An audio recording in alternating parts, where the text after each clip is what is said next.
This module provides viewers with a better understanding of the policies, strategies, and new initiatives that play a significant role in dual enrollment and articulation opportunities for students. Articulation by its very nature means to unite by a joint, and that's what we do when we engage in articulation agreements between a high school and a community college partner. We unite our programs by a joint, and that joint is that course content that creates the bridge from the high school program to the college program. So what is articulation actually? Articulation itself means that there's been an agreement of some kind between two institutions that says that courses are similar in content and rigor in some way. Now, it could be a course, it could be a program, but it indicates that something at the high school, in this case, is similar in content rigor to something at the college. And you can see what it involves there: alignment of course content, sequencing of skills and knowledge, but mostly it encourages and requires, frankly, a relationship between the high school instructor and the college faculty to ensure that that alignment continues and is there. Articulation can occur in two directions. It occurs between community colleges and universities. When a college student takes a course at a community college and their intention is to transfer to a university, the courses that they take at the community college are articulated with the courses that they would have taken at the university. So that articulation exists going that direction. It also exists between high schools and colleges. Typically, this is in career technical education disciplines, but it is not necessary that that be the case. There's a lot of different ways you can do articulation, a lot of different kinds of agreements that you can engage in for articulation. However, they all fall under the articulation descriptor, if you will. There's very specific language about what articulation is and what it can do. So you can see here on the slide that this is the language that governs articulation of high school coursework in Title V. Section 55051 is the portion of Title V that defines what it is and how it should be done. But it also references the previous section, which is 55050, which governs credit by exam. But here in this section, you can read all of the different language that governs articulation. But on the next slide, I'd like to break it down a little bit and explain what this actually means. So you can see here that Title V says that high school and college coursework must be similar in content and rigor. And that is why that relationship is so important, because it really becomes incumbent upon the high school teacher and the college faculty member to get together and look at the course content and determine whether that comparability and similarity is there. Colleges can accept a high school course in lieu of college requirements. Now that's the language in Title V. And they can do that to meet certificate requirements and major course requirements. That in lieu of means that they are they are accepting a high school experience in lieu of a college experience. It does not mean that they're awarding credit for that course. In the case of an in lieu of articulation, that means that a student's college transcript would note that the college course was waived by high school articulation, meaning that the college course didn't need to be taken. It does not mean that the college course will be given a grade. Title V is very clear that credit can only be entered onto the transcript if a student completes an end-of-course assessment. And that end-of-course assessment can be used to award credit on a college transcript for any unit requirement for the associate degree and any general education requirement as well. Now that's something that you don't hear a lot about.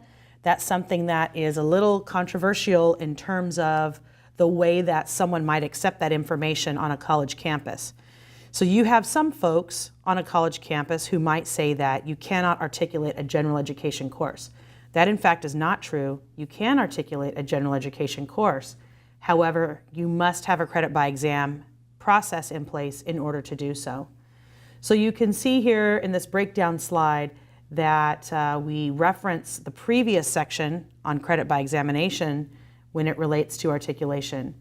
And what 55050 says is that when you have an articulation agreement and when you expect to get credit on the college transcript for that articulation agreement or for a student completing that high school course, that whatever that end of course assessment is, and it doesn't have to be a test, it can be whatever the college faculty thinks is appropriate, it must measure the mastery of the content in the outline of record.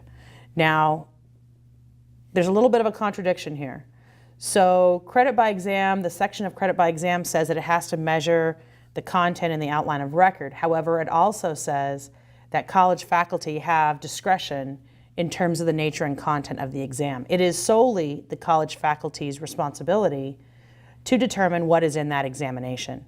So the student at the high school, they take the high school course, they complete the high school course. At the end of the high school course, they are subject to some kind of assessment.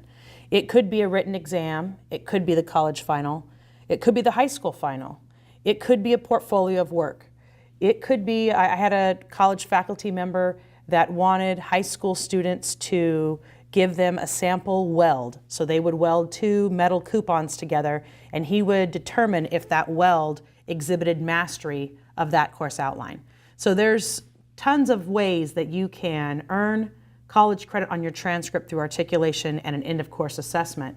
But again, that is up to the college faculty in order to do that. So you can see here that the exam can be given at an off-campus location.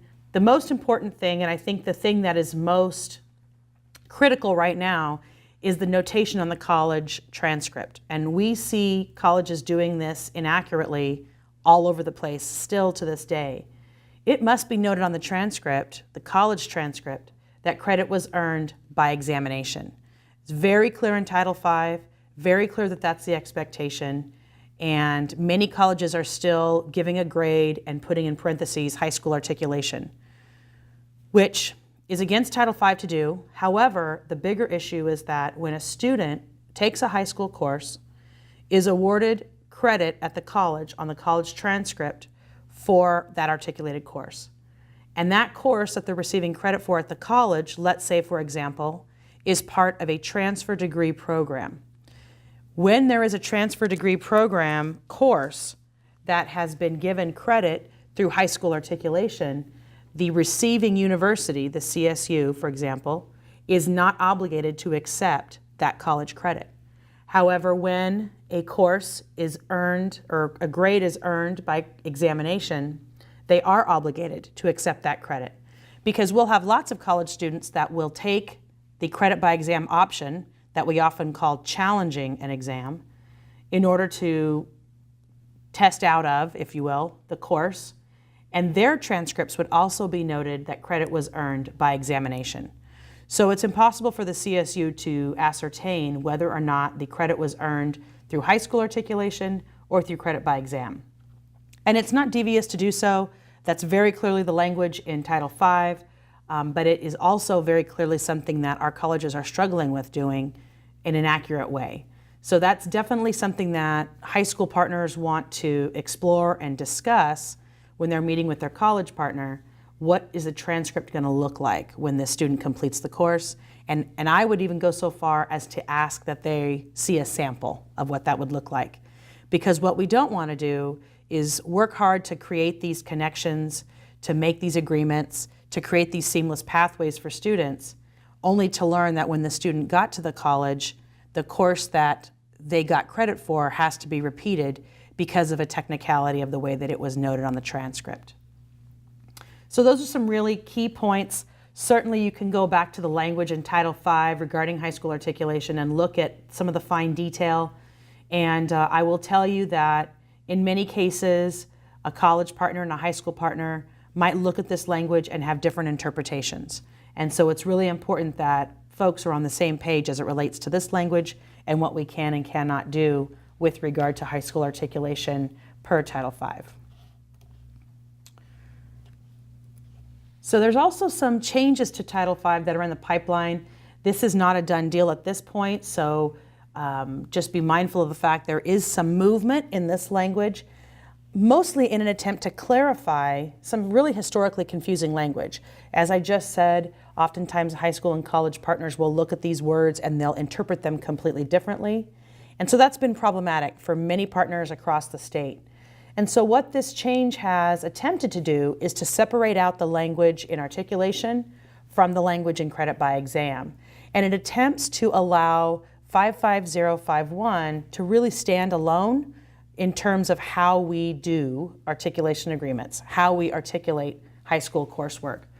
So that's the attempt. It's also an attempt to address some problems that have existed, and you can see them here with the way credit is awarded, as I indicated before, pass, no pass options, and the practices for credit by examination. This was a collaborative effort between statewide leads in K-14 pathways through SB 1070 and the Academic Senate for California Community Colleges.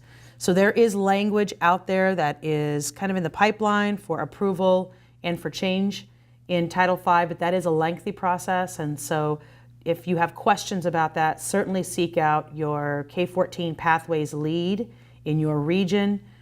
Those folks are working through the Doing What Matters for Jobs in the Economy initiative. They are a great resource for you to discover more about what's happening in that area. So let's talk a little bit about benefits of articulation. I think many of us are not going to be surprised by much of this list. But you can see, of course, first and foremost, it eliminates coursework duplication. So if a student at a high school is enrolled in a course that is similar in content and rigor to a college course, then by taking that college course when they get to college, that would be duplicative. And we're trying to eliminate that. This is an efficiency measure to allow for students to capitalize upon the experiences that they've had in high school in order that they can complete their college coursework, be a degree completer, a certificate completer in community college, and or be more quickly able to transfer to university. It provides an added incentive for students to continue their education. Once students have units on a transcript at the college, they are much more likely to matriculate to that college. They are much more likely to continue their education into post-secondary because they know they already have a transcript. And in many cases, in most cases, we encourage high school and college partners when drafting articulation agreements to put a provision in that agreement that students may opt out of the college credit so that, as an example, if a high school student is enrolled in, let's say, an anatomy and physiology class at the high school, and that course is articulated to the community college, and this student wants to be a nursing major, if they get a B in the anatomy and phys class on the articulation agreement end of course assessment, they may not want to accept that B on their college transcript because they would want to go for an A to give them some greater flexibility for nursing program placement moving forward. So it allows them to make those choices and allows them to continue their education by providing those opportunities. So you can see here, of course, easier transition to community college settings. Once a student has articulation credit or college credit on their transcript, it's going to make for an easier transition. And many of our colleges have provisions in place that allow for higher priority enrollment for students that have a certain number of units on their transcripts already. It encourages students to stay in that sequenced program of study. If the work is done correctly, the high school and the college partner are getting together and they're discussing that sequence of courses. And so when students are involved in that sequence of courses, they should or they could know the high school and college instructor connection and be able to make a connection to that college faculty member when they transition into the college part of that sequence. They see themselves in college, they start a transcript, and we all know how beneficial that is for students. But what we don't think about, besides the savings to students, is the savings to California, the savings to us, the taxpayers. Because when a high school student takes a course at the high school and receives college credit on the transcript, and as a result doesn't take that course at the community college, if it's a 3-unit course, that saves the taxpayers of our state $1,400, right around $1,400. And these numbers will change as the numbers and our financial support of our higher ed institutions changes. These numbers will change. But this gives you an idea.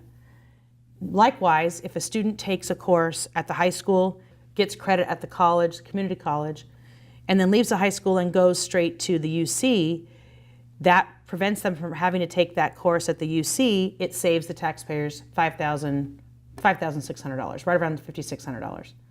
So you can see how this just isn't a savings for the student and the families, but also for all of us. So again, it's another efficiency measure that eliminates course duplication for the taxpayers, for the students, for the families, and a time-saving measure to get these students out, working and contributing to our economy. So there's some benefits to articulation for our high school teachers. One of the benefits for our high school teachers is that there is no minimum qualification required for them to teach a high school articulated course. Remember, they're teaching a high school course. They're not teaching a college course. However, at the end of their high school course, because it's similar to the college, they are able to get college credit. It's a very distinct difference between this and from concurrent enrollment. Another benefit is that the high school teacher has to have a strong relationship to the college faculty and their college program. In order to ensure that that course sequence is appropriate, there's ongoing conversation that needs to exist between the high school and the college faculty member. And that's really when we see these 9 through 16 pathways being at their best, is when the college faculty and high school teacher really understand each other's programs and are able to discuss the course sequence and accept each other's students. And then I think it really involves ownership of the college CTE programs. When a high school teacher is articulating a course that's part of a college program, they really feel like they're part of the success of that CTE program. They feel ownership of that college program. And again, we're all in this together. We all want to see these students move across this CTE pipeline in order to be completers of degrees and certificates and employed in our communities successfully and happily, frankly. For college faculty, though, it actually allows college faculty to have some sort of influence on what's happening in the 9-12 pathways in their disciplines. Oftentimes, our college faculty will comment that students are not prepared for their coursework. Allowing high school and college faculty to work together on articulation agreements really allows for college faculty to have some impact on the way that students are prepared and the kinds of things that students will be able to do when they come to their coursework and into their program at the college.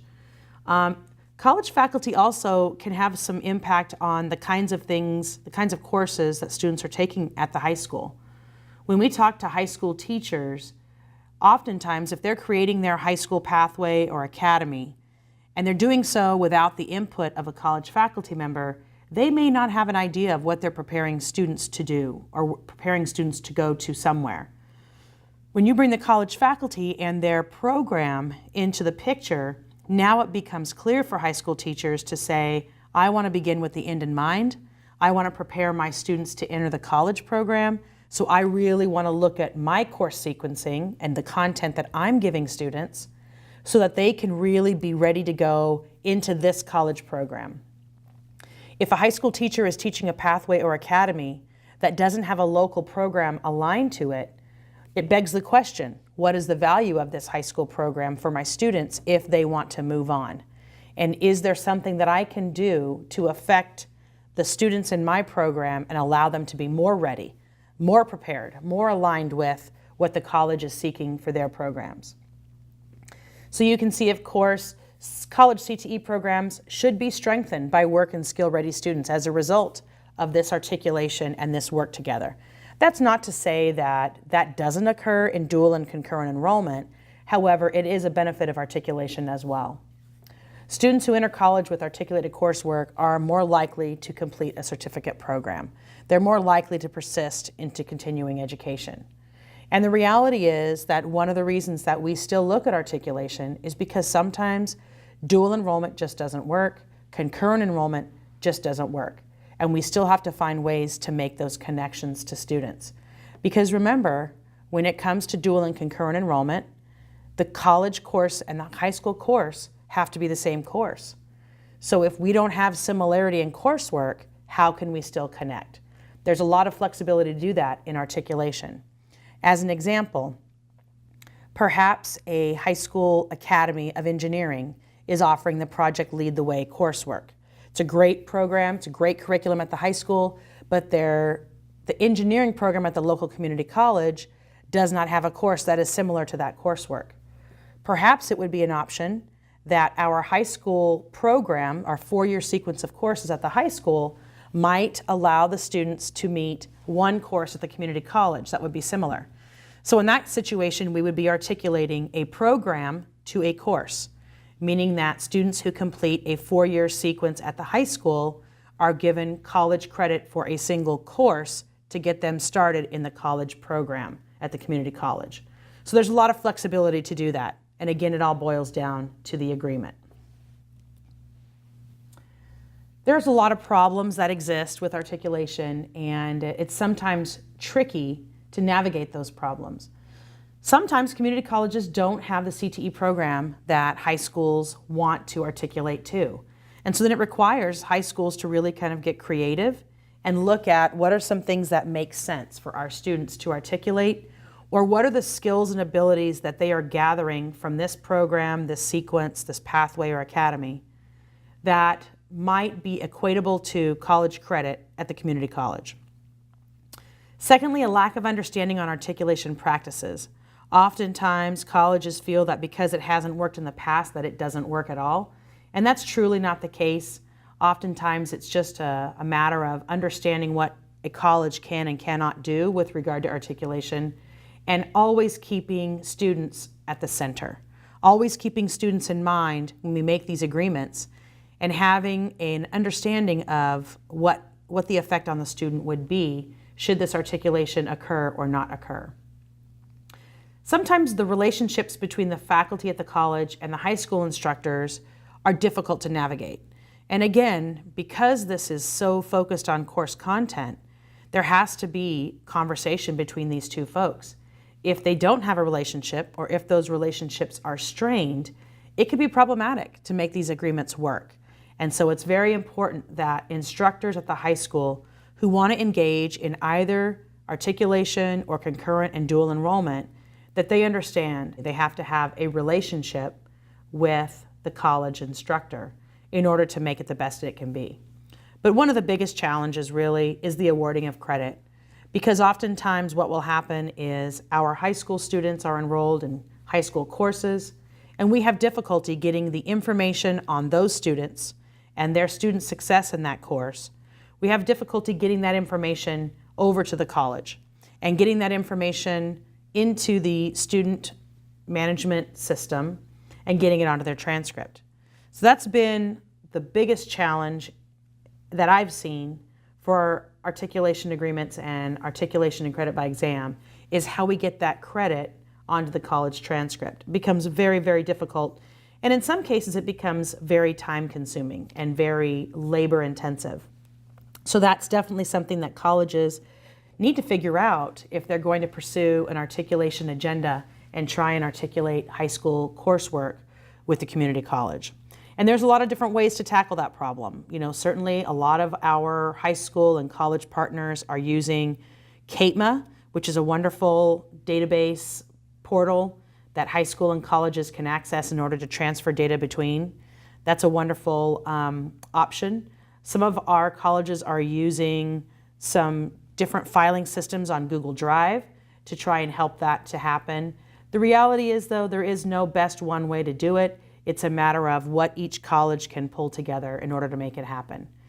But in any case, in all cases, when the high school students understand that they are enrolled in a high school course that gets college credit, and when they understand that they take an end of course assessment and how they did on that assessment, they can go to the college and say, I completed this course, I completed the assessment, and now I'm ready to get my credit on the transcript.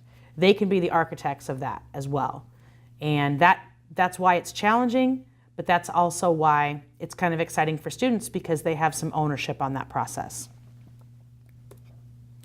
So typically the process begins with the high school contacting the community college coordinator. And so we're seeing a lot of different kinds of coordinators in California now. Oftentimes they're called transitions coordinators. Sometimes it's the college articulation officer that is facilitating these relationships between high schools and community colleges, and sometimes it's not. It just kind of depends on how the college is structured. But it typically is initiated by the high school teacher who contacts the community college and says, I would really like to articulate this course. and then some kind of meeting is arranged between the high school and the college faculty. I would be nervous to engage in any conversation with the college where the faculty was not involved. I would want to make sure, as the high school teacher, that the college faculty know this is happening, and just to ensure that I am teaching what the college faculty hopes that I would be teaching, I want to ensure that the college faculty is involved. And that meeting is really going to talk about three things. It's going to look at the course outline and it's going to say, what is similar here? Where's the rigor? How are we doing things alike? And where do we have commonality?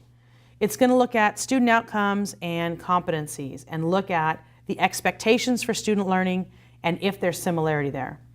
And it has to look at the examination or assessment.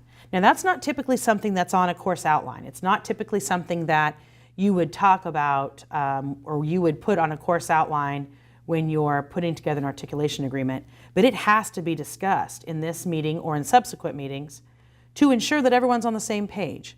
Because the worst thing that you would do is that you have this conversation, you develop an articulation agreement, and then when it comes time for the students to take the credit by examination, they don't know what they're supposed to do, and they have no idea how to prepare for the test. We're just setting them up to fail in that situation. So it's very important that the high school and the college faculty member, that they discuss it, they are on the same page. Ideally, the college faculty could give the high school teacher some form of study guide to help prepare their students for what that expectation is, but definitely a conversation between the high school and the college teachers of that content to make sure that everyone's on the same page. Typically, the coordinator would draft an agreement and then it routes for signatures, and there's a lot of different people that sign those agreements, from the teacher all the way up to the vice president of instruction and beyond. So that typically is what that process looks like. And it usually is reviewed every 2 years, oftentimes annually, at least partially reviewed annually, to ensure that stays the same. Because the relationship between the high school and the college teacher is so important, it is really advisable that if there is an agreement and in the middle of a 2-year agreement, one of the teachers leaves, goes on to a different opportunity, is not teaching that course anymore, that those folks come back together and just confirm, yes, we still agree to this. We still feel like this is an accurate agreement that represents the college coursework and the high school coursework. So what are some things that are going well? So across the state, lots of folks have engaged in different activities to try and better facilitate articulation and articulation agreements. And so you can see some of the things that are really working well in our state. Counselors, teachers, and instructors from both high school and community college get together a couple of times a year and they talk about the course content, they share textbooks, they really establish a relationship so that they have an understanding of what's happening. Some of those folks are visiting each other's classrooms, they're spending a day with each other and looking at student work. Really rigorous and robust partnerships are what we're calling for here in order for this to work well. Some of our high school and community college partners have joint advisory committee meetings, or they have joint advisory committees where their advisory committees meet and they discuss both the high school and the college program. So that's a situation where the sequencing of that pathway from 9 to 16 is really precise and accurate because everyone is hearing the same thing. Everyone's on the same page. Business and industry support, we're seeing a huge influx of work-based learning in our high school pathways, and business and industry are getting involved in 9-12 and 13 through 16 at our CTE programs. And so many of our industry partners are involved in both the high school and the college pathway. Reviewing older articulation agreements and looking at CTE programming, making sure those things are accurate. We talked about high school and college sitting on each other's advisory committees. That's a wonderful, wonderful way to ensure that everyone knows what page everyone is on. If those advisory committees are talking about curriculum, if the high school advisory committee is not addressing the course sequence in detail and having a conversation about that, then we can expect the college faculty to have an understanding about what's being taught in that pathway. And then, of course, I mentioned as well, solid data tracking systems. Some kind of homegrown system that people are using, or CATMA, or whatever that process is. a data tracking system that will allow you to see student level data. So a college can go in and look at the success rate of a student in a high school course articulated with a college course. Something that allows both partners to look at student level data. That's really what has worked well, so that we know, does articulation work? And I would say there's a lot of room to grow here, that we still don't have a great tracking system across the state to identify students that have been in articulated courses and where they have gone. Where do they end up? Do we know? Some schools do, some schools don't. That's definitely some place that we can improve our practice to identify what happens to these articulated students, and are they moving into the pathways at their local community college as a result of that really precise course sequence. So that's articulation and what has worked well, and some different points of interest with regard to articulation. It's really the nuts and bolts of what articulation means and how articulation happens. Just like articulation, concurrent enrollment is really an opportunity for programs to exist side by side. Concurrent, by its very definition, you can see, is acting in conjunction, cooperating, according, agreeing, and intersecting at the same point. And that's really the benefit, or the goal rather, of concurrent enrollment, is to allow our high school students to access the college simultaneously or side by side to their high school program. And one of the difficulties of concurrent enrollment, probably the greatest difficulty of concurrent enrollment, is that there's no great definition for concurrent enrollment. And there's no great separation from concurrent enrollment to dual enrollment. In fact, all college enrollment by a high school student is considered concurrent enrollment, which is why it's confusing for everybody, because what one college calls concurrent enrollment, another college might call dual enrollment. So no wonder everyone's so confused. So let's try and eliminate some of the element of confusion on this topic. Simply put, concurrent enrollment is a currently enrolled high school student taking a college course for college credit. That is the most simple definition of concurrent enrollment. There's a lot of different models for concurrent enrollment, and as I said, there's no formal definition really to differentiate, except for as it relates to new AB 288 CCAP agreements. So you can see here there's 3 different models for concurrent enrollment. The early middle college option is usually where high school students are taking college courses on the college campus as an integrated high school program. So they are enrolled in their high school courses as well as college courses at the same time, because that's how their high school was built. So some are early college, some are middle college. If you want to know more about middle college programs, there are identified middle college programs through the Middle College Initiative, and you can get more information on that online by searching California Middle Colleges. And you can see the list of true middle colleges by virtue of the initiative, and you can get some information about what really differentiates them in terms of that college, that early college model. Concurrent enrollment means students are enrolled in a college course at any point in the day. Now, when I share these definitions, it's important to understand that this is just to differentiate them for the purposes of this information for you today. Just because this presentation says that this is what concurrent enrollment is, that doesn't mean that your local community college partner would define it the same way.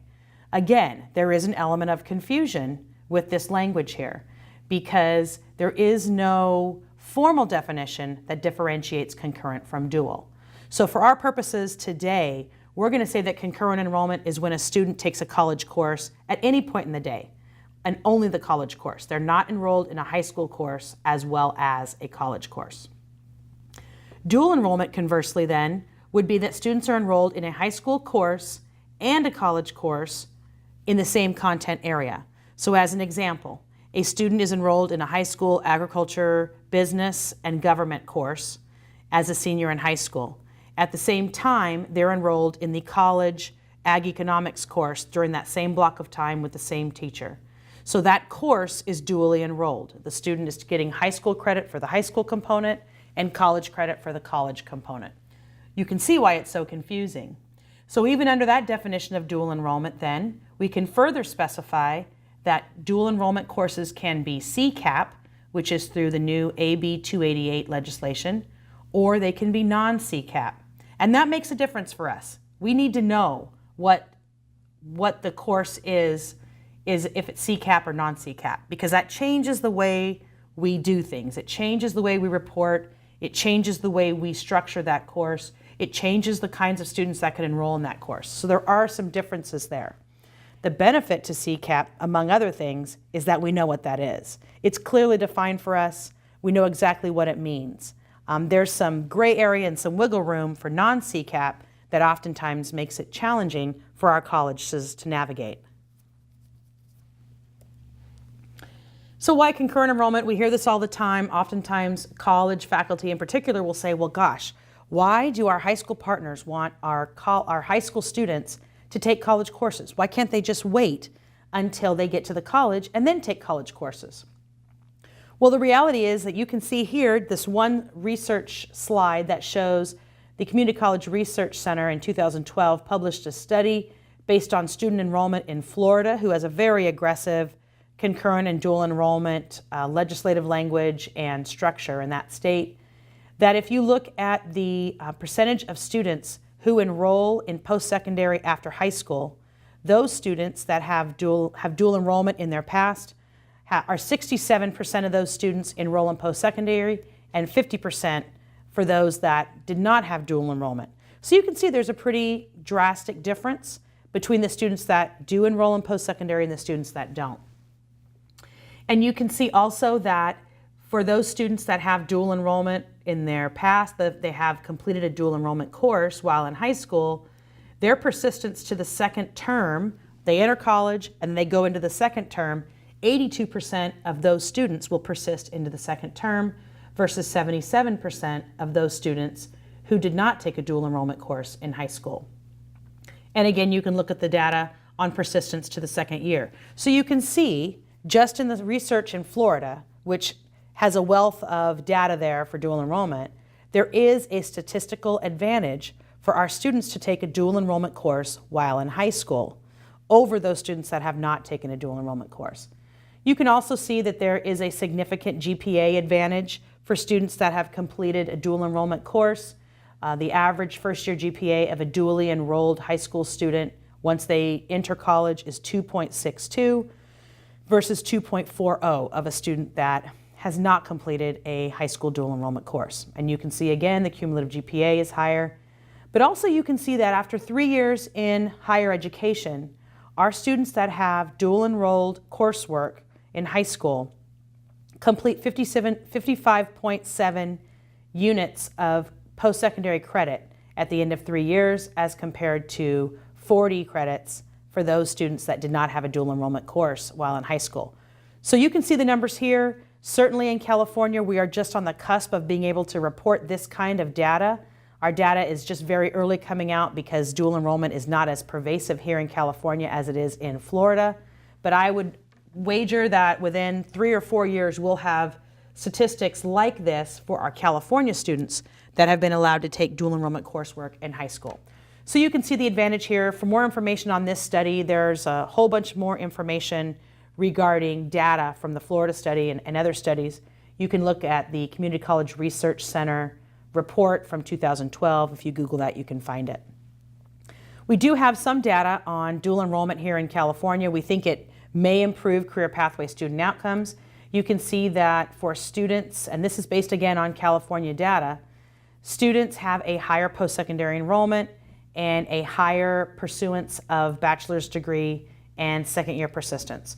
So the numbers, the early numbers, there's not a large population of California students that have dual enrollment coursework during the life of this study. However, as I said, we are definitely going to be seeing more information come out regarding what that looks like for students and how students progress. We have no reason to think that it would be any different than the numbers from Ohio or Florida, Kansas, any of the other areas in our country that have very aggressive dual enrollment strategies and policies in place.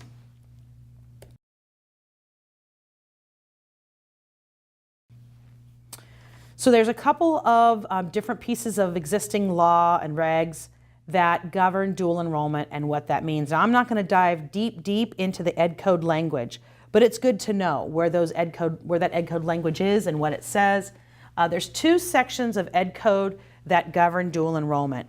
The portion of ed code that talks about K-12, you can see sections 48,800 through 48,814, and those pieces of language that govern community colleges are 76,001 through 76,002. Now, when we speak about existing law regulating dual enrollment, we are really talking about concurrent enrollment. We're really talking about existing law as it relates to concurrent enrollment, because existing law outside of new legislation for AB 288 does not differentiate between concurrent and dual enrollment. So generally, in ed code, the purpose of concurrent enrollment are these three identified here on this slide: advancing scholastic or vocational work for a high school student, allowing a high school student to enrich their education, and a smoother transition from high school to college. That really was the impetus behind creating these opportunities for concurrent enrollment for high school students. In order for a student to be enrolled in a college course, there is language that requires that students have to receive a recommendation from the principal and parental consent. And oftentimes we'll see this, the college will have some kind of counselor permission form where they will identify the course, the parent will sign off, the counselor will sign off, and the principal will sign off. And it will identify what that student is allowed to enroll in at the college. So the form doesn't allow the student to get carte blanche. It allows the student to enroll in the courses listed on that form typically. Oftentimes, the student is allowed to use that college course for college and high school credit. And what that means is, if a high school student, let's say for example, a high school student is enrolled in a high school that only requires 3 years of college math, or excuse me, high school math. That student takes the 3-year sequence of courses in math, but wants to continue their math education. And in lieu of taking other math courses that are available at the high school, they might choose to start their college math sequence. They take the placement test, they place into college level math, they enroll in a college math course. Once that student completes the college math course, and it's not dual enrollment, they're just going to take the course on their own as a college student starting college early, they can bring their college transcript back to the high school, and the high school may allow, some do, some don't, may allow the student to receive credit for a senior level math class, in this scenario, for the course that they completed at the college. So it's not that they took the high school course, rather is that the high school is going to accept the college course and award credit in lieu of them enrolling in the high school course. So that's kind of a dual credit option where they take the college course and then they come back and get credit at the high school for doing so. And there's a variety of reasons why you would want to do that. Certainly it shows a high school student's interest in accelerating and advancing their scholastic work. And we want to make sure that when a student is applying for colleges and universities, that the universities are able to see their interest in acceleration and advancement on that high school transcript.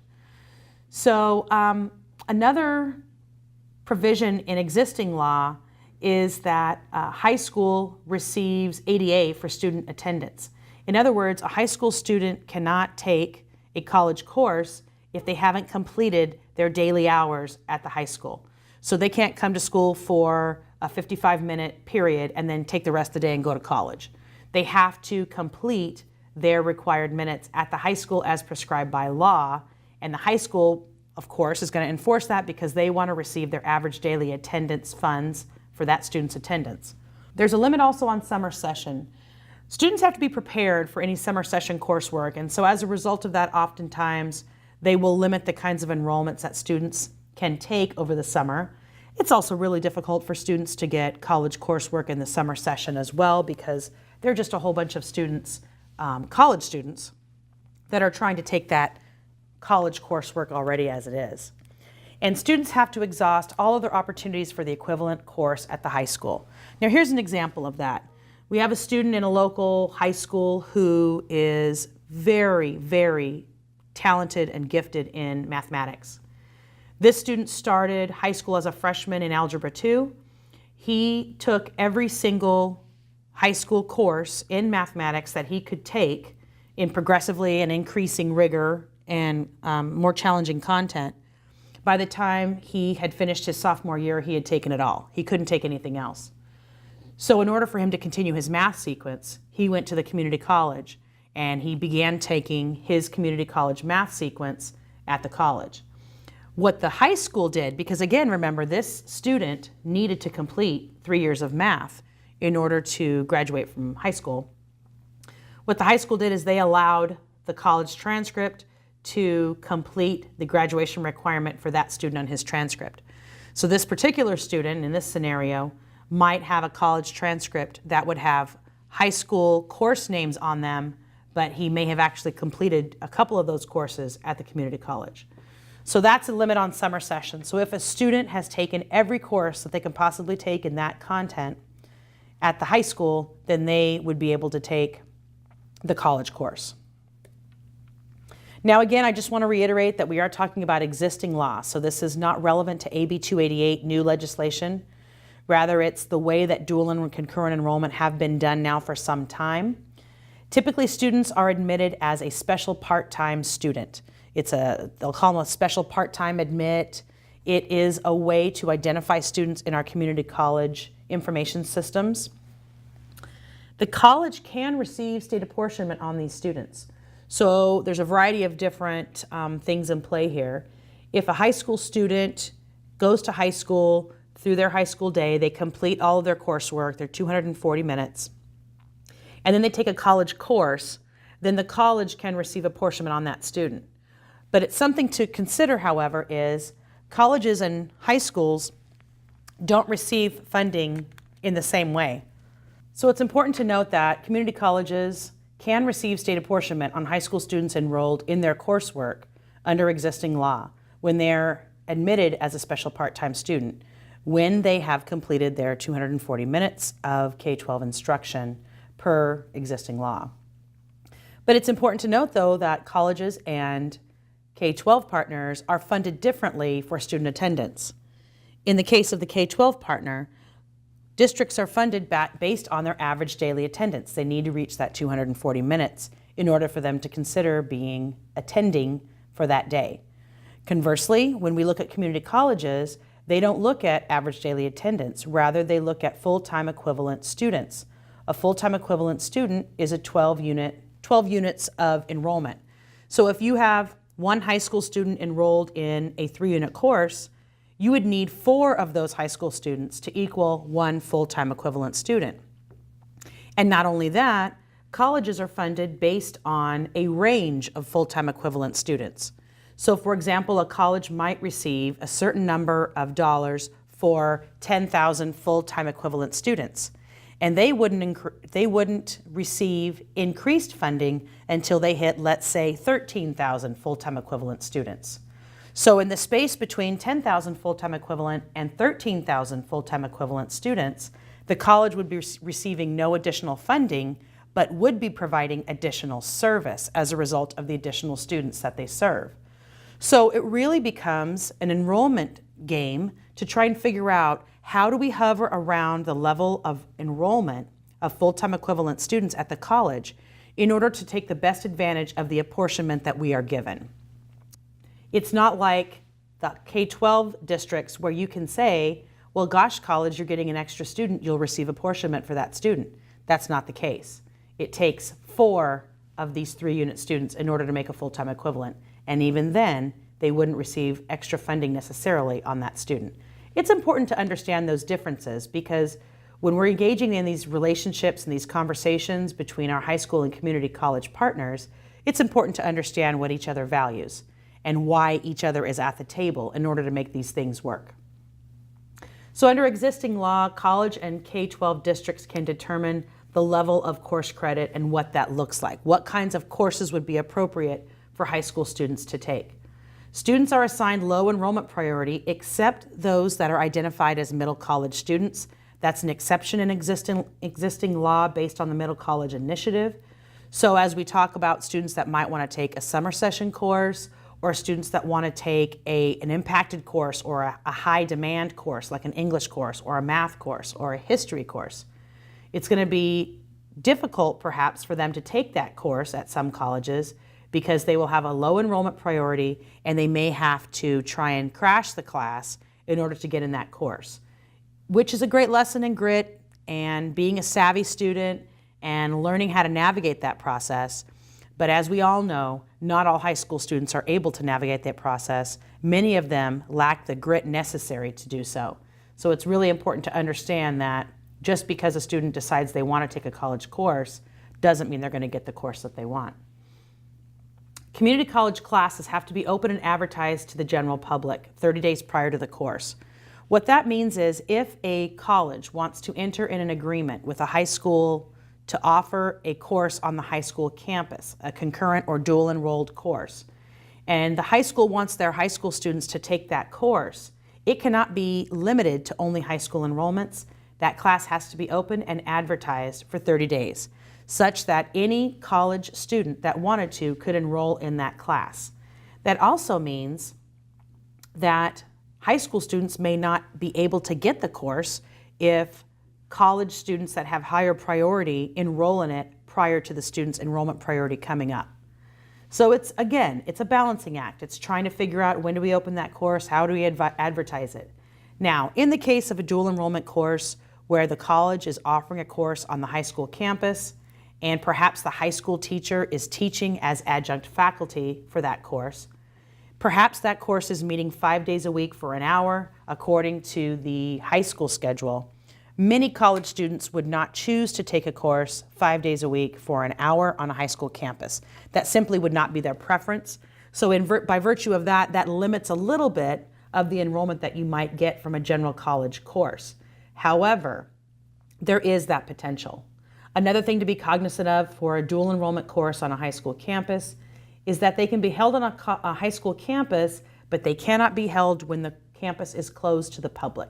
That's typically about 1:30 after lunch. Each campus has each district rather, has a time that they identify that the campus is closed to the public. But oftentimes you'll see high schools that are changing their schedules to allow students to come and go for their high school day, particularly now because dual enrollment has become such a hot topic and such an in-demand strategy for our high schools that they are really looking at how they open and close their campus in order to allow students to engage in education outside of the high school setting.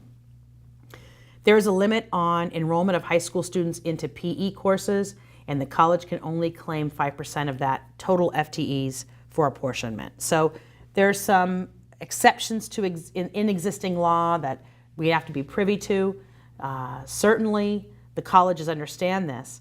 Now, it's important to note that it does not matter what this slide says. It does not matter what I say, you say, the law says, etc. When a high school partner goes to meet with the college partner, the college process is what the high school partner follows. It's the college's responsibility to design their dual and concurrent enrollment programs in accordance with this existing law and any subsequent laws that may come to play. So when a high school partner goes to meet with the college partner, and maybe the college partner says something in their protocol that is in contradiction to something on this slide, it doesn't really behoove the high school partner to say, well, according to existing law, community college, you have to do X, Y, Z. The college has spent a lot of time and energy in designing their concurrent and dual enrollment programs in accordance here, and it really is just about the high school working with the college to do what's right for students. The purpose of this presentation is not to change what is happening in community college. Rather, it is to inform the high school partners on what the conditions are that the colleges are dealing with when they're trying to design these programs. Because it's not easy. It is challenging. You can see just in this slide alone, you can see some of the challenges that colleges are placed with when they try and design some kind of dual and concurrent enrollment opportunity on our high school campuses. So it is tricky, and it requires some innovation and creative thought for our college partners to make this work. Now, this doesn't even address the fact that when a community college is offering a college course on a high school campus, particularly in a dual enrollment setting, that course has to meet the hours requirement for that college course. As an example, if a college or if a high school requests, let's say, some kind of lab course where the college course is a 3-hour lecture and a 3-hour lab, that's 6 hours a week. The high school has to figure out how are they going to fit that in their schedule. If they're meeting 55 minutes a day for 5 days, that's not going to work. So the high school is going to have to get creative for how do we fit that in our schedule as it exists today in order to meet that hours requirement. We can't say, gosh, college, just knock an hour off a week.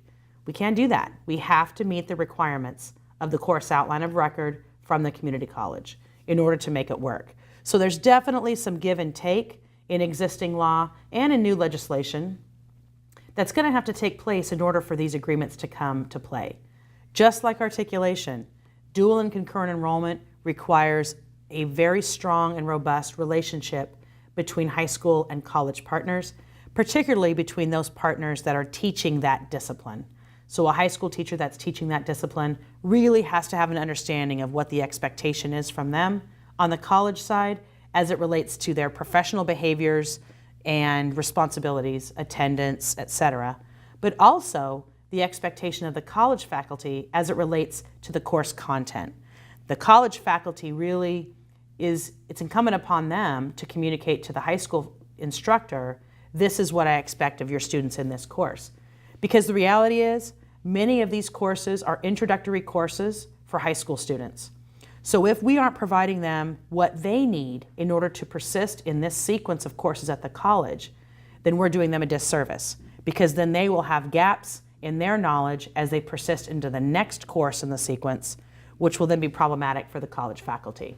So again, lots of communication between high school and college instructors, lots of understanding regarding expectations for high school achievement and success.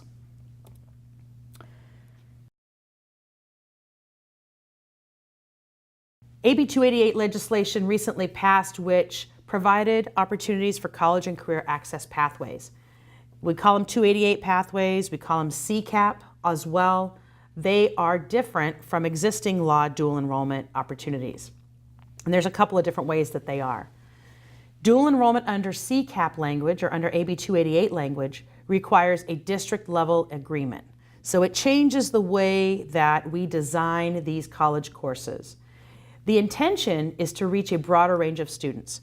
Remember that I discussed in the previous slide that there were 3 intentions behind existing law for dual enrollment: educational enrichment, advanced scholastic work, and smoother transition to college.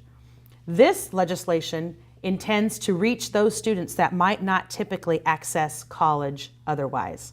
So it's not just about acceleration and enrichment, it's about getting students to college that might have a problem doing so. It's about equity. It's about allowing students access to college and career through a pathway. The emphasis here is on college and career readiness, it's on CTE and transfer, and it's really about informing and filling up this pipeline for our career pathways for students.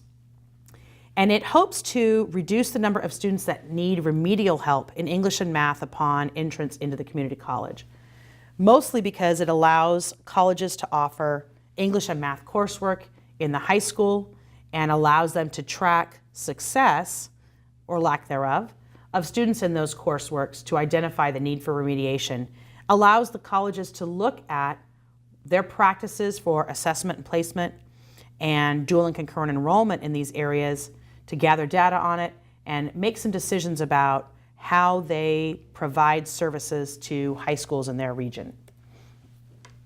There is some flexibility in our CCAP agreements that we don't have in existing law for dual and concurrent enrollment. CCAP allows a limit on enrollment to only high school students.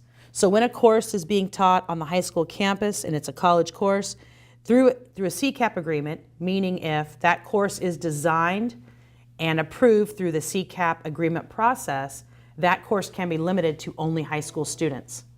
It also allows high school students to take 15 units a term or a semester, if that's the case, and no more than 4 courses. Now you might say, gosh, 15 units, that's a lot of college coursework. How are they going to do that? Well, where a student is enrolled in an early college model, they can do that easily because they're enrolled in dual enrollment coursework throughout the course of their early college high school schedule. And it also provides CCAP students a higher enrollment priority and the same priority as a middle college student. This is a biggie. This is a big one because it really allows our high school students that are enrolling in these courses a fighting chance to get the courses that they really need. So those are three biggies, real big changes, and really what differentiates a CCAP dual enrollment agreement from a dual enrollment agreement in previous and existing law. Under CCAP agreements, a district must agree and review and approve the agreements in 2 board meetings with both districts. So you can see how there's a time factor at play. This isn't something that we discuss today and the course is on the schedule tomorrow. It's going to take some time to get in front of both of those school boards. They have to comply with all existing state and federal reporting requirements and collective bargaining agreements. This also is something that has been challenging in the past because let's say, for example, that a college wants to offer CCAP agreement dual enrollment courses at every one of their high schools in their service area. And as part of their collective bargaining agreement, the head college faculty member in that division for that discipline has to evaluate all new college faculty, which a high school teacher would be when they teach this course. They have to go and evaluate all of these faculty members twice a year. And there's 25 schools in the service area. That would mean that that college faculty member has to go out and evaluate 50 times in a year all of these, or twice each, all of these new college faculty members, which would be 50 visits out to high schools, in addition to the responsibilities that that faculty member has already in place for any faculty that exist on the campus. So you can see where there's some negotiation that has to happen with the college and with the high school, and some discussions about what is this really going to look like, and frankly, what is the capacity of the college to do this work? Oftentimes, high schools will say, well, they just don't want to work with us. And that's not the case. What really is the case is that they are trying to figure out how to work with our high school partners while still honoring the agreements for faculty on the campus.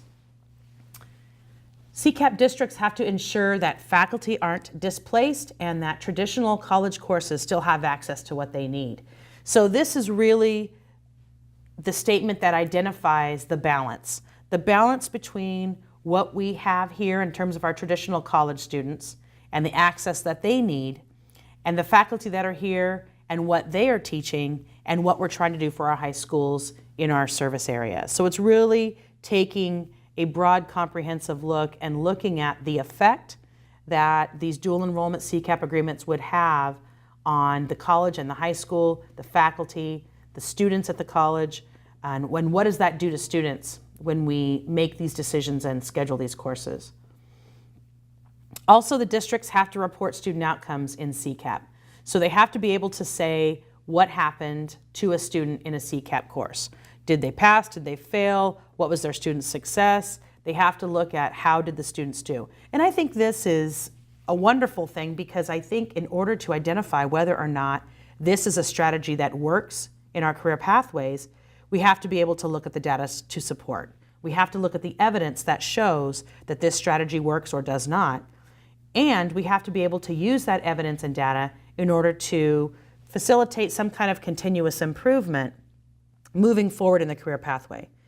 Just because we're offering a dual enrollment course in a career pathway doesn't mean our students are going to go to college.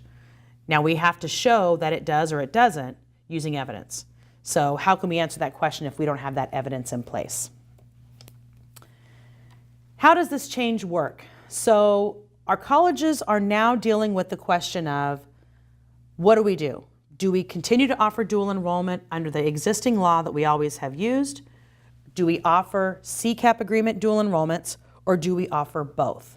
Both legislation, the existing law and the AB 288 legislation language, they both allow for dual enrollment of high school students in college courses. They're both charged with providing provision for dual enrollment. CCAP is an option. It's not a mandate.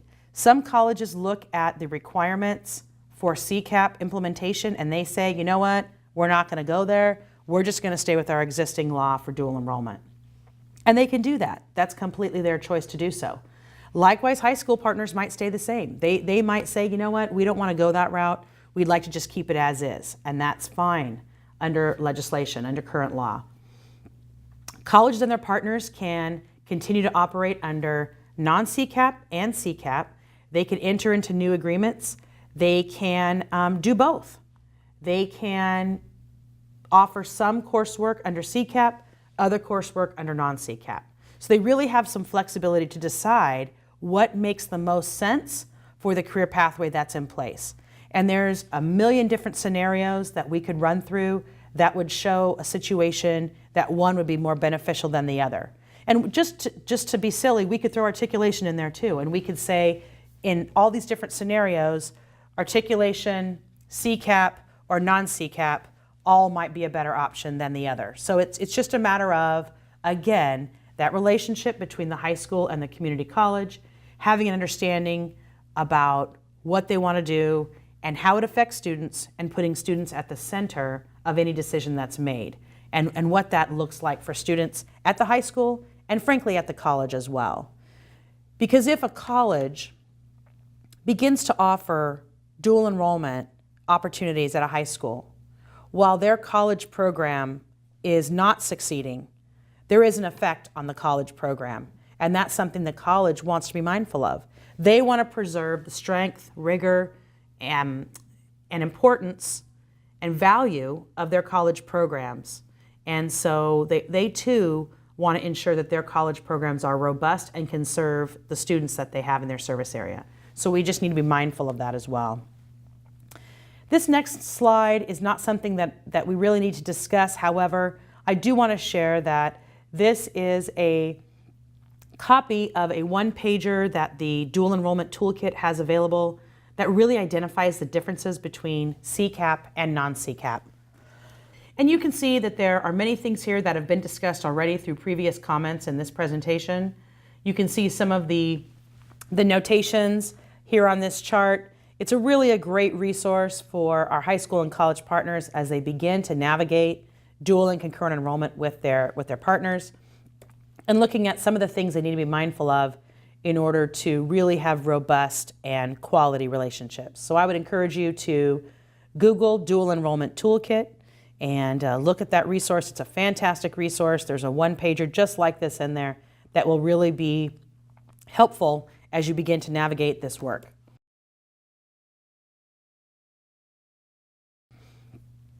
I want to talk just briefly about minimum qualifications, because oftentimes there is an assumption that all high school teachers, in order to teach a college course, must have a master's degree. And that really is not the case. So I want to demystify minimum qualifications a little bit, if possible. But before I do so, I want to say first and foremost that minimum qualifications for California community colleges is identified by the Board of Governors. The last one that was approved was in 2014. And this sets forth minimum qualifications. And the operative word here is minimum. This is the minimum that the state will allow in order for a teacher or faculty to teach content at the community college. However, a college may choose to increase the qualifications when hiring faculty. As an example, let's look at some of our minimum qualifications here. So these are some examples pulled from the most recent version of the minimum qualifications document. Now you can see here that ag production as a discipline includes animal science, plant science, beekeeping, and aquaculture. And that minimum qualification is any bachelor's degree and 2 years of professional experience, or any associate degree and 6 years of professional experience. Now you can see here the minimum is there, but a college might say, you know what, we would prefer our faculty in agriculture production to have a master's degree. And so they can set the master's degree as their minimum, regardless of what minimum qualifications say. Now they cannot set their minimum qualifications at the college below this minimum designation. So that's something to be cognizant of. Now if you were to look at agriculture, straight agriculture discipline, that does require a master's degree. Now, it's not here on this slide, but if you look at the document, that does require a master's degree. So you can see here under agriculture production how we've identified the specific content areas in parentheses. There is a difference between agriculture production and agriculture as disciplines in this document. So there's 60 or 70 rows on this document that identify the minimum qualifications. I've just pulled 4 here so you could take a look at some of the differences. So you can see here on the next one, English, there's a wide range of master's degrees that are identified here, and a master's is required for English and math. And then of course you can see again graphic arts, the CTE discipline, any bachelor's degree and 2 years of professional experience, or any associate degree and 6 years of experience.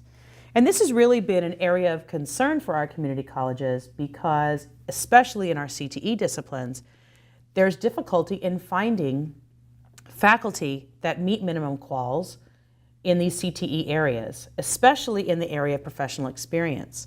And it is sometimes problematic to find someone in industry who has both the educational qualification and the professional qualifications. So oftentimes, we will see the language or the equivalent next to the minimum qualification, which indicates that if someone is coming to teach at the community college or wants to teach at the community college, there is an equivalency process that they must go through in order to do so if they don't meet these minimum qualifications. And what that basically entails is a panel of faculty from the college who review the application packet for this applicant and then determine whether or not their professional experience or their grounds for equivalency, if you will, is appropriate and equivalent to the educational background. So perhaps you have a graphic artist who has been in the industry for 20 years, has presented at a variety of professional conferences and convenings, and we might say that his professional experience is equivalent to an associate degree or a bachelor's degree in graphic arts. That might be an example of something that would be an equivalent experience to the educational minimum qualification. But again, those decisions are made on a community college site-by-site, case-by-case basis. Faculty are involved in that, and that's definitely the purview of the faculty in the discipline to ascertain whether or not that experience or that equivalency is appropriate. You can Google the minimum qualifications for California community colleges and find the most recent document from 2014. And it's definitely something to consider before engaging in a conversation with your local community college on whether or not you might be qualified to teach at the community college in a certain discipline.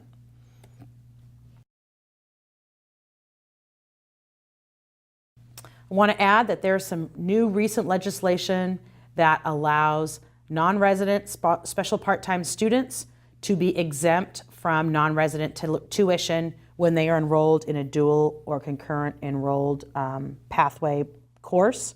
So that's something to consider. When the legislation for 288 came through and was approved, this was an omission that they didn't realize at the time, so they real quick turned around and added this language in a subsequent bill, AB 2364, in order that students that are non-resident may still be able to enroll in that college dual enrollment course. So there's lots of obstacles to effective dual enrollment, of course. It's not an easy relationship or agreement to navigate. And the biggest obstacle, one of the biggest obstacles, I guess, would be time. And we've talked and we've shared a lot about the importance of relationships.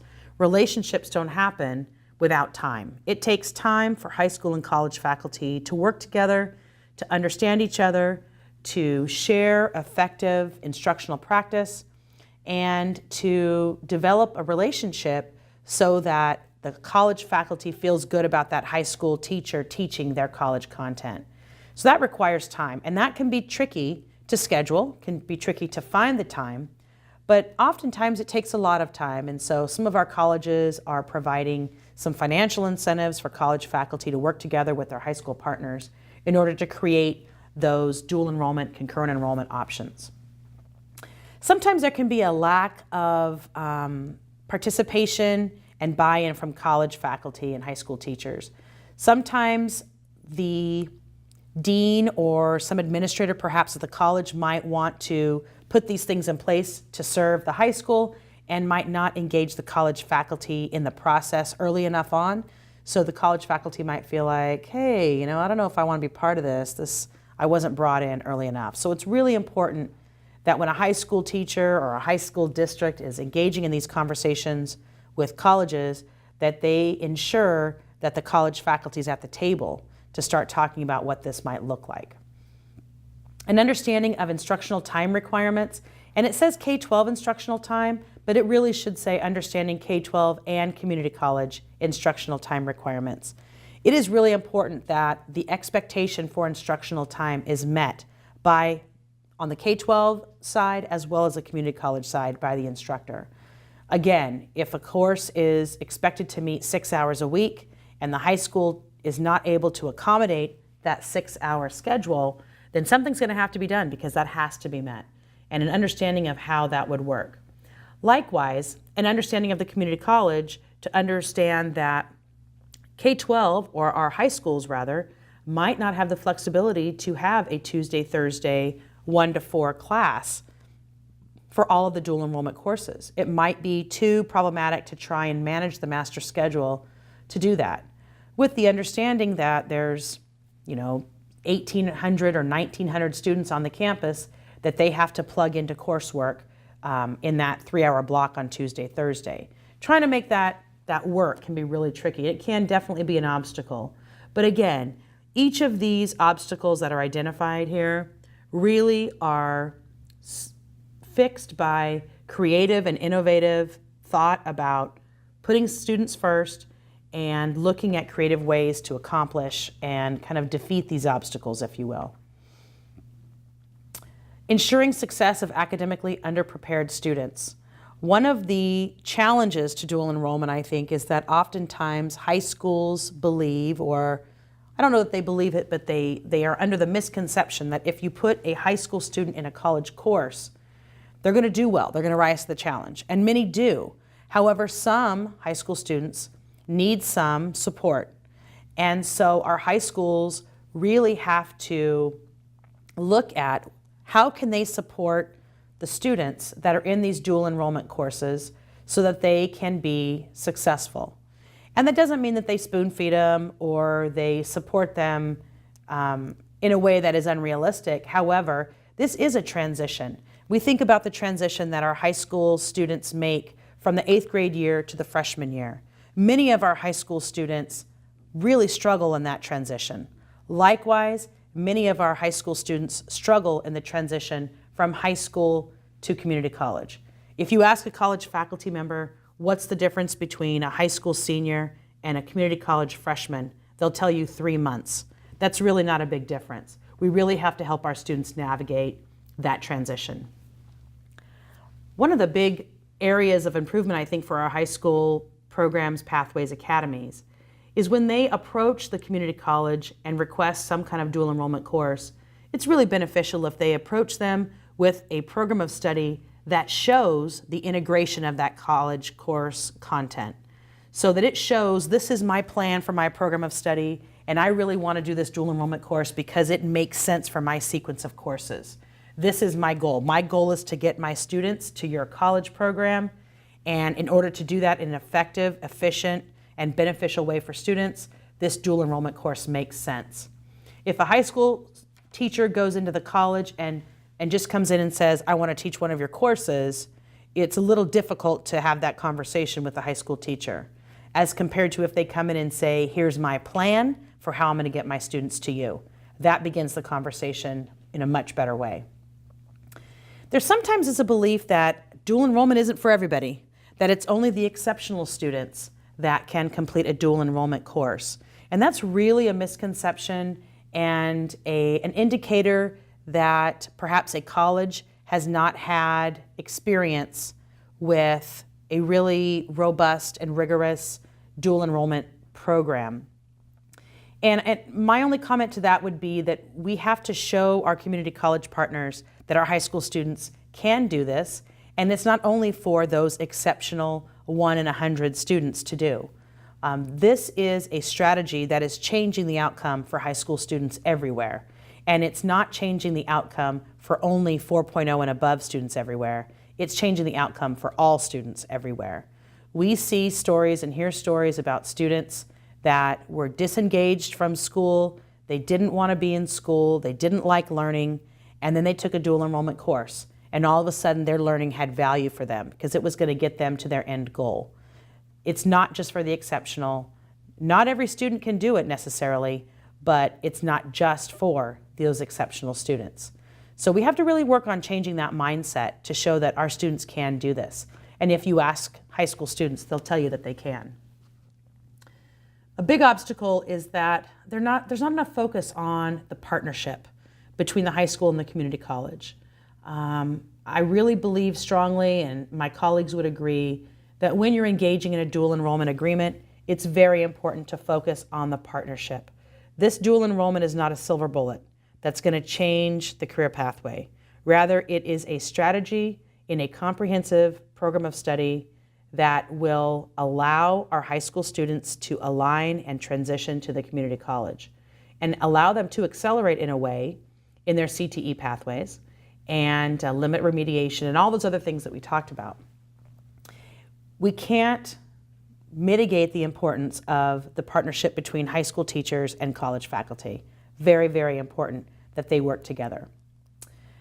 One of the challenges as well is parents. Parents have some concerns about the limited access to student data. So when a high school student is enrolled in a college course, the parent can't call the teacher and say, "Hi, Professor Smith, I'm Johnny's mom. Can you tell me what their grade is?" There's not that level of access for our high school parents. So there's a lot of ways around that. High school students that are enrolled in a college course can fill out a form to allow their students access to their records, or their parents rather, access to their records. Some of our schools will have their students fill out a form that allows the high school counselor access to their college student data to allow for that support to happen. But it is a shift. It's a shift for our students. It's a shift for our parents. And so it's important that we communicate with parents when their students are enrolled in dual enrollment coursework so that they understand the differences. There's lots of obstacles to effective dual enrollment, but I think that we've seen that the data shows that this is a strategy that can impact student progression into post-secondary. It can impact the college-going culture, the college-going rate of students that are currently enrolled in high school. It can really affect students' attitudes towards college. And as we all know, technical skills and knowledge is the new currency in our economy. It is not enough for students to just be educated. They have to have technical skills. And it's not enough for students to just have technical skills and not be educated. Our community college partnerships are critical in order that we can get our students to the next level, that we can get them industry certifications, degrees, and transfer level matriculation. It is through those partnerships, through those agreements, that we can really start to affect student outcomes in our regions. So certainly, there are many of us that could add a list 10 times this size for obstacles. However, what's more important is that we identify the ways to get around those obstacles through creative relationships, partnerships, and understanding each other, understanding the expectation of our partners at the table.